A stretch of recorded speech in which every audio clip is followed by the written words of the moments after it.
And we are there. Live. This is Senate Appropriations Committee. It's May 6th. We have the honor of having the Secretary of Education with us today to talk about a couple issues that are in the big bill. So I'll let you introduce yourself and let us know what you think about those sections. Thank you. Good afternoon. I'm Zoe Saunders, Secretary of Education. Thank you for the opportunity to testify to your committee. I'm here primarily to speak to the request regarding the transformation budget, and then I will also touch on adult education learning program as well.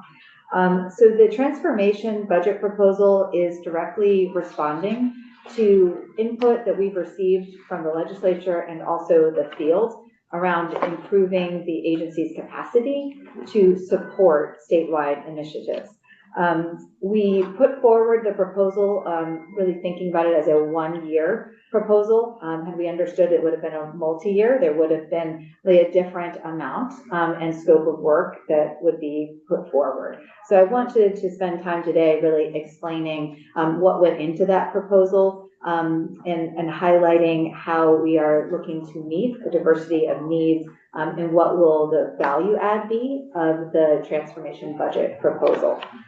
So hopefully you have in your backup documentation, They have it on the committee page. Yes. Okay, on the committee page, you have a Word document with our testimony that goes into the specifics around the budget proposal, and then another document that is an Excel document that basically converts this into a budget, which I believe you have seen before, and I'll be here to entertain any questions that you might have. Yes. The other document that is an Excel file looks like it didn't convert. Well, it looks like it's a PDF that Yes, got just split out. How it was sent. I asked them to resend another copy that had the rest of the information, but I haven't received anything else. Okay, my apologies. I believe that will be resent. It's really translating the narrative into numbers, so I'll make sure to create that association for you so that you understand how that has been the numbers are all on the testimony handout. Yes, yeah. So this is probably one of the biggest transformations that we've experienced in education in the state of Vermont, and we're clear that the Agency of Education needs to take a strong leadership role. Since I arrived in Vermont last year, I heard criticism that the agency was not resourced to support statewide implementation of major legislation. And so that has been a commitment that I've made to the field, that as we're moving forward, we're really intentional about structuring our support to really enable this work to happen across the state. To put this in perspective, as we're also starting to talk about cost, when I arrived in Vermont, I was very excited that the General Assembly had approved major legislation to promote literacy outcomes. And the first question I had was, how are we going to support this at scale? And so I was able to identify remaining COVID relief funds to structure a program that cost $1.2 million to support that work in the field. So to give you a sense of context, as we're really thinking about statewide initiatives, it is sizable. So what we're put forward is a request that includes positions at the agency along with contracted services that would be on a short-term basis. I'm looking to establish a transformation team that would be led by a division leader within the Agency of Education, and then bringing on 5 additional positions. Those positions are scoped to support transformation in 3 primary ways. One is to support the operational effectiveness. Second is to support academic excellence. And third is to support with the board training. So all of the proposal is outlined under those 3 categories, and it's a combination of positions along with contracted services. When we talk about contracted services, these are needs that we will have on a short-term basis to really think about standing up new programs, looking at new data analysis, system alignment, system development, that in the long term we wouldn't need to sustain those costs. And also we have been intentional about thinking around some costs that in the future state would actually be situated within the districts. And so I'll walk through kind of those decision points as we walk through, but we've tried to be really thoughtful in this approach. I've received requests from many committees around how are you going to enhance the capacity of the agency. It has been a big topic of conversation this legislative session, and my response has been very consistent, that I'm going to be methodical, strategic, and data-driven in the approach, because we need to be doing this work in a way that is maximizing the resources we currently have at the agency and is mindful of the cost to taxpayers. And so we've done this work really intentionally to think about the areas where we know we have gaps and need to ramp up our support for the transformation. And simultaneously, we're in the process of developing our strategic plan where we're aligning our work at the agency to meet the needs of the field. So just want to share that as a point of context, the proposal came forward with a lot of thought and also a great deal of restraint around requests for additional positions and additional needs. Are you expecting all 5 positions in the first year? So we know that hiring can be challenging. So in an ideal world, we would love to see that happen, but we know that may not be possible. And so part of what I'd like to have a conversation with you on today is being able to have access to the funding is important. There are a lot of variables that we can't control, such as when we can bring on staff. And we also know that we'll need to be able to access contracted services that would be, we could structure in a way that would be multi-year. And I think there's a couple of mechanisms to do that. But our objective is to have continuity and so that we can provide that level of support during this really, what could be a very disruptive time to the field. So I'll highlight maybe high level some of the positions and the services, if that would work, and then entertain questions, or how would you like me to proceed? Well, since we don't have any of the dollar numbers, it would be, if you could give us any of those, kind of what you're thinking. I don't see any of those dollar numbers. Absolutely. And I'm sorry you don't have that companion report. So the overall request was for $4 million. So the positions that we're bringing on board would be 5 positions that we're estimating $150,000 per position. And again, those are organized into the 3 categories. So as we talked about the operational efficiency, it would be a business operations support specialist is 1 position. They will be supporting the integration of disparate systems, accounting, HR, other back office functions, and supporting the field. And they'll be working to convene different teams. So they'll convene teams across the state to really evaluate the existing systems, the interoperability, and the ways in which there can be further alignment for efficiency. The second position would be a data integration support specialist. And this position would be supporting the business operations support specialist and the district offices. Again, that work around pulling together the disparate data systems, and will be a key liaison should the state require moving towards a statewide system. Even if we don't move towards a statewide system, there's a lot of thought around how do you create the alignment or kind of the APIs where you have the data exchange.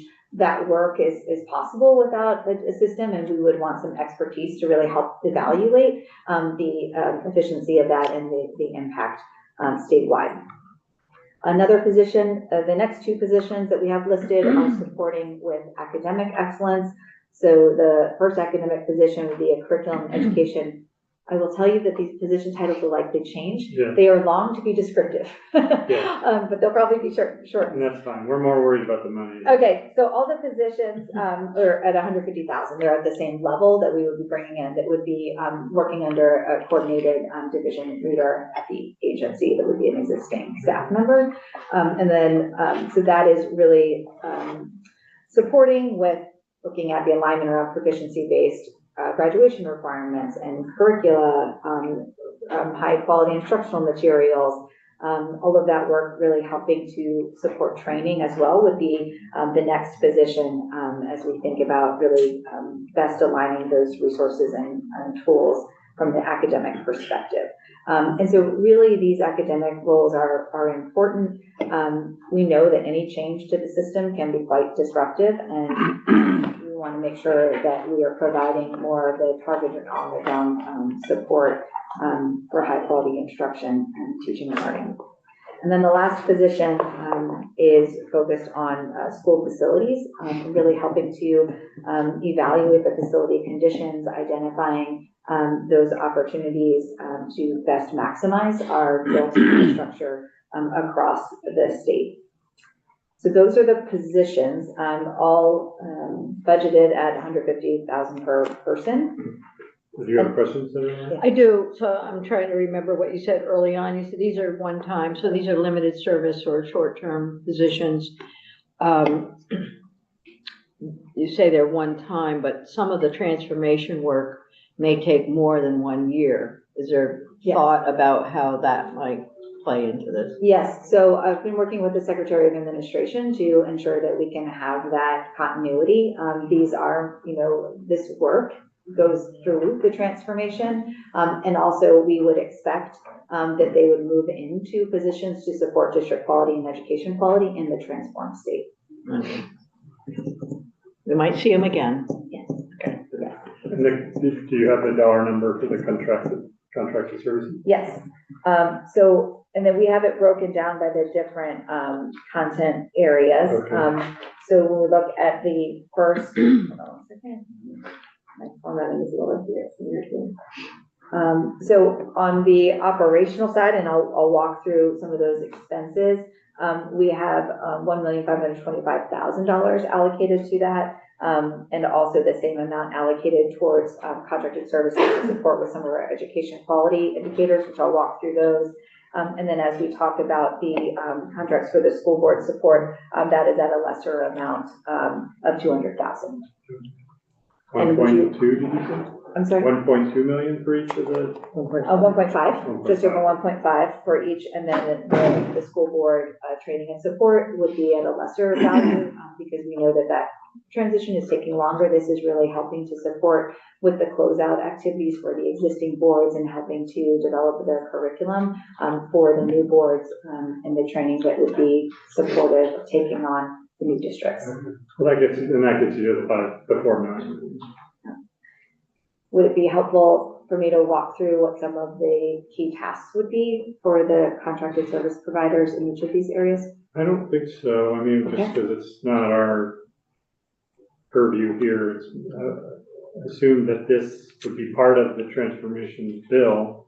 I don't know if any of this stuff has come up in that context of the legislation that passed the House, or is that, I know the money is talked about, but is any of this detail being added to that bill? I don't know that it has been. Okay. So we could add it to because that bill's gonna have to make stuff appropriate too, so we could add this language in there. Okay. We could also check with our policy committees if they have any questions on this, unless there's something you want to highlight in here. I think the only question would have is you already called out that there's some question around how quickly we'd be able to hire. Right. And also there's a practical consideration of going through the RFP process, right? And so you really only might get a maximum of 8 months of services delivered. So then would there be an opportunity to have the automatic carryover to ensure that we could continue with the delivery of the services needed? So I assume you would rather have us appropriate the full 4 million than do what we had proposed, which was like $1 million a year. Right. But allow for the carryover. Yeah. Okay. Any questions on this, Senator Watson? Yeah, I guess I have a logistics question because 493 is gone. Are we talking about this for the sake of the conference committee? Are we talking about this as a potential, like, okay. Or, I mean, I know that there's like the House Ed bill is still evolving. Like, there's a thought to attach something to that, or? Yes, that's why I think it would be helpful to have this language either in the budget, which we could add it in the conference committee, or we could work with finance committee about adding it there, or we could add it when that bill comes here. It seems like some of this is critical, or at least very connected to the policy of what the whole transformation is. It seems like it makes more sense for them to consider it as part of the whole package. but it's helpful to have the numbers and see what you're looking at. And I think when we proposed $1 million a year, that it's just some round figures to Right. put it, because we knew there wasn't a really detailed plan for the full 4 million, so Right. we're not wedded to that position. Yes. Oh, sorry, thank you. And additionally, like the positions that are counted, so that are here, were not in our total count of positions when we went through them previously. So this is going to increase the count yet again, yes. More positions. Yeah, so we'll just make sure that we don't get blamed for adding positions. Well, that was going to be my, I don't know if you No, we'll want. just Right, well, blame yeah, the administration AOE. is saying we're adding too many positions, so. I think the Secretary of Administration has been able to identify the roles and cover it within existing roles and positions. As opposed to Or maybe out of adding the pool. Maybe. out of the pool, yes. I don't know how many, we're taking a lot of positions out of the pool, so the pool is getting very The shallow. pool's gonna be empty. So, Yeah, it'll be empty after all this. the Secretary Clark would be able to speak to more of the specifics around the mechanics of that, but that's my understanding, is that it would come from the pool. Yeah. And we That's just wanted to maybe- make sure you understood what went into the proposal. I know we shared it with the House Education Committee and the Senate Education Committee, but I don't think you had the benefit of understanding what went behind that. And I do appreciate your intent to have it be permanent over 4 years. I think what we were trying to do is make sure that we can access additional resources up front, because we know that we've got to ramp up our capabilities very quickly to support this work. Okay, yeah, I don't see a problem with that. So we could just make sure the 4 million is appropriated, but then what we would do is work with other committees to, if we need more language about the positions, which I don't know if we need in the education bill, but we can talk more about that. Okay.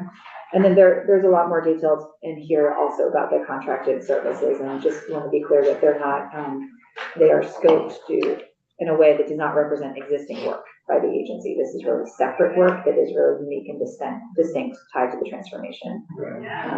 Okay. There was also some language in the bill around some sort of a approval process through JFO. So I think our intention is we don't want to slow down the process. So I'm not sure if that level of additional oversight is needed. We certainly want to keep JFO informed. We don't want any duplication of effort, but we also would hope to avoid any delay in being able to move forward. Right, so there is the language in the House version of the budget about wanting a report, so I don't know if they'll feel like this is the details. This is sufficient. Okay. So I guess that'll be the discussion about what we put into the big bill. That may have been a timing issue of when we were reporting to House Ed and when we had to go over. Right, so we'll tell them we got this testimony and this work. We'll get the Excel spreadsheet or a printout of the Excel spreadsheet as a table. Senator Watson? Sorry, I have one other concern. I guess I want to come back to the positions because I'm just thinking back to your presentation to the, the joint assembly and the bills as they exist, coming out of the House and then out of the Senate as well. Just thinking about the purpose of the education and the curriculum and education quality standard integration specialist and the learning and teaching integration specialist. I just want to, I appreciate that it's about aligning curriculum or standards across districts, which if you're going to merge districts is useful. But if I recall, there was something about some version of like a statewide curriculum that was in the original proposal. And I assume that this is not leading, that is not what's envisioned in these two positions. No. And I want to clarify, we didn't propose a statewide curriculum. We want to propose a process by which we can increase access to high quality instructional materials. So part of this review is also identifying the resources that are being used in the field. And then we want our team at the agency to be very well trained in those resources to provide support. So we are looking to develop a process which is research-based and vetting high-quality instructional materials. We are including the field in that process. And then determining those that are the highest usage. The state could also take an active role in helping to negotiate contracts at a lower rate, and also ensuring that our team is very well versed in being able to provide support. Do you mean for those contracts resources. for materials? Mhm. Oh, okay. For different vendors, so, we can achieve economies of scale if we know that districts are using different assessment tools and curriculum resources. There's an opportunity for the state to help to negotiate at that level as well. So even absent district consolidation, there's a value in the agency having a better understanding of the different curricula and resources that are being used across the field so that we can help to support and provide training and alignment, and also review effectiveness as well. I gotta stick to the money. Yeah, I'm sure you could have many questions. Okay, if there's no other questions, we should move to the adult education section. Yes, I was asked to provide a recommendation on the adult education and literacy program. I do want to note that I had not had a chance to coordinate with the providers before. I was focused on the transformation, but I'm happy to also provide some guidance on this. So we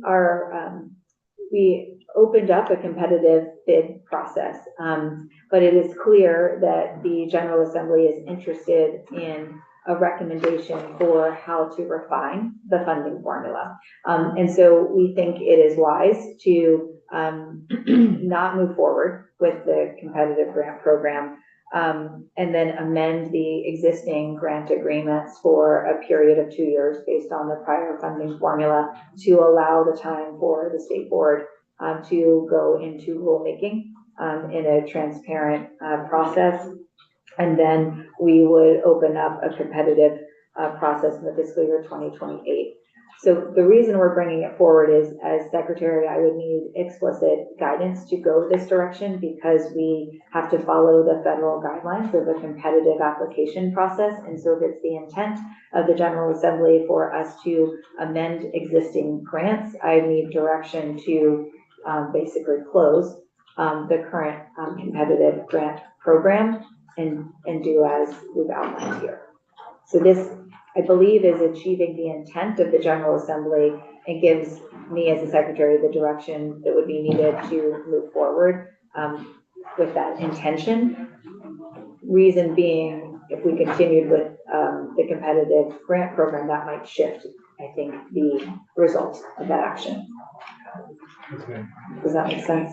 You would amend the current contract, which I think we had language. Those are the FY 26. And just to clarify, it's not a contract, so we'll need to be careful. It's amending the grant agreement, right? Yeah. And then I guess we might hear from others about whether we have enough language to know about what equitable distribution is. And we would allow the state board to go through that rulemaking process so that there'd be full. The issue is that there is an incongruence between the state board of education rules and the statute. Yeah. And the existing competitive grant is based on appropriating funds through statute, not the state board rules. This is an opportunity to just clear up confusion, make sure that the state board rules align with statute, and that there's a clear communication around what that impact will be. Okay. And the State Board of Education, there are some. This would be under their rule series existing. Yes. It's been outdated for some time. But just the nature of the agency's responsibility to be able to operate the competitive program per federal guidelines, we would need this type of direction to achieve the intent that I think has been outlined. Okay. And then we do recommend keeping, or there's some language kind of shifting the responsibility to AOA, the Agency of Administration, and we would recommend keeping that with the Agency of Education, given the expertise that we have internally, and allowing for that continuity and accountability to federal standards.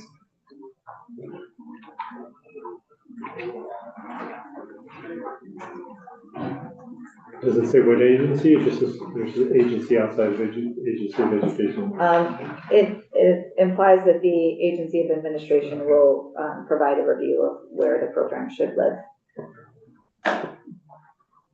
Okay, any questions on that? Well,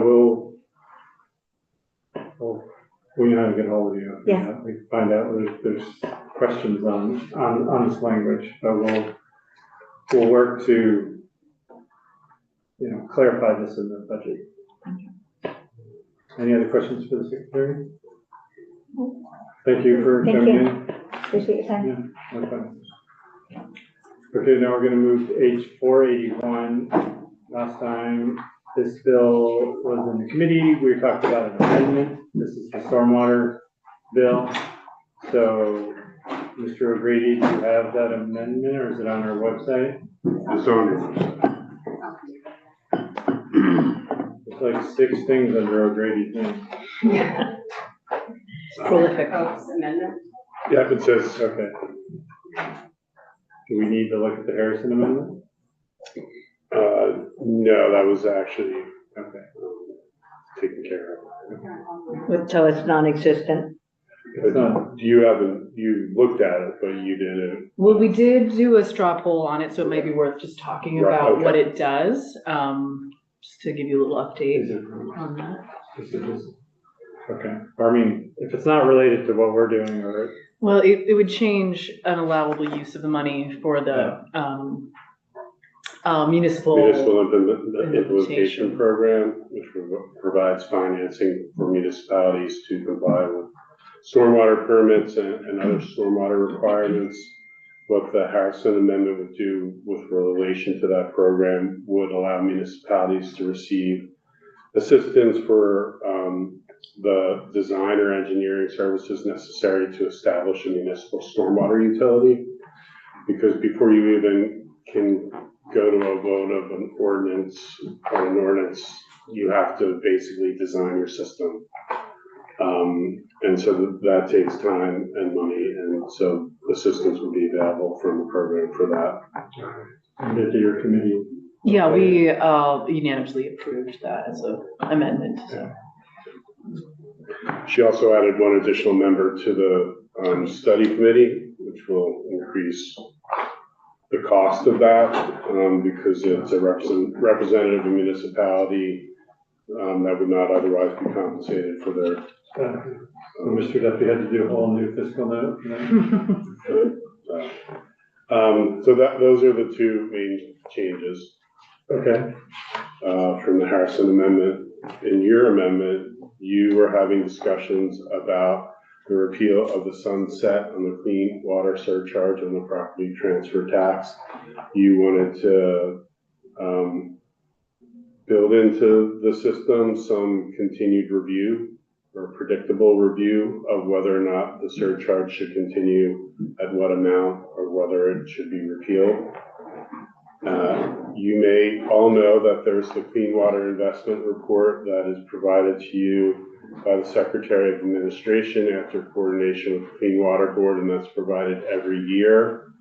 The Appropriations Amendment would provide that beginning January 2028 and every 4 years thereafter. As part of the investment report, there would be a review of the sufficiency of the clean water surcharge to the property transfer tax, including an assessment of whether the revenue generated by the surcharge remains necessary to fulfill the state's clean water initiative. The review shall include an assessment of whether the clean water surcharge should be continued, whether the amount of the surcharge should be adjusted, and whether the surcharge should be repealed at a specified date. Okay. Does anybody have any questions about that? And that was how often, Mike? 4 years. 4 years, thank you. Works for me. Do you, like, it's more of a question on how we present it on the floor, what your committee, should we present this to your committee? Do you mean do you want to show this language to Natural Resources? Yeah, I mean, it seems like they should take a straw poll on this as well, but. Yeah, we could. That would be fine. That's a separate issue than the language. So, I mean, I can do that in there, say this is language that came out of Right. appropriations. Yeah, you don't need us to present it since you're. No, I mean, I mean, you're gonna be I'll be in there tomorrow. tomorrow, and I think maybe Friday. Yeah. Hoping for Friday. So, but this, if we approve this now, it'll be on notice tomorrow, and then up for Friday. So we. Thursday, up for Today's- Thursday. Oh my gosh, I'm already day ahead. Yeah. So if we can talk about it tomorrow, then, I'm pretty sure I'm in tomorrow. I think you are on 2:30. Yeah. Yeah. So we should can have a straw poll then. I don't know. So a quick question. So all these monies are derived from, that are being used for this project are derived from fees? Surcharge on the property transfer tax. Okay. So the question is whether you continue that surcharge, which is, what is the percent? 0.22. 0.22 on over $200,000 or over 250, depending on how you financed your purchase. I actually do have a question about that since we're Yeah. talking about it. Because we updated last year and 180, was it 181 that we did the, updated from 0.2 to 0.22? So was this, because that's in the bill, is that just conforming, like are there multiple references to the 0.2 that just didn't all get changed?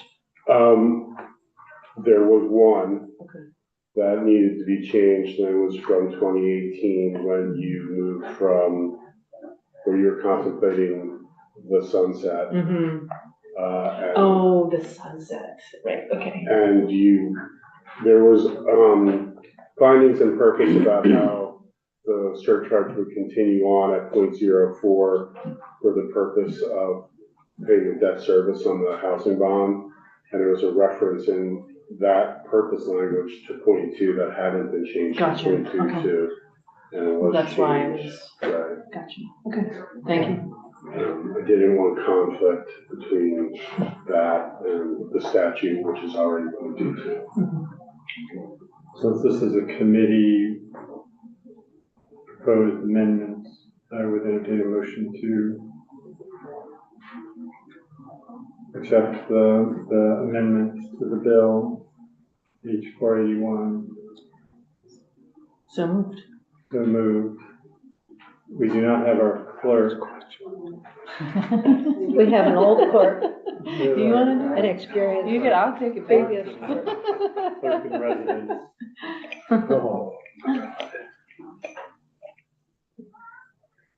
Norris, Oh, we voted yes. Oh, our girl's gone already. The substitute clerk, Watson, yes.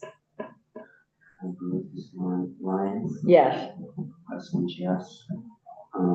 First. Yes. Okay. If we happen to see those two guys before we end, we can add them, but otherwise we'll put them as absent. The reporter of this bill, Chair of Natural Resources and Energy. Okay, great. Mr. Duffy, did you have anything to add about So this? suspicious. There's nothing new on fiscal note.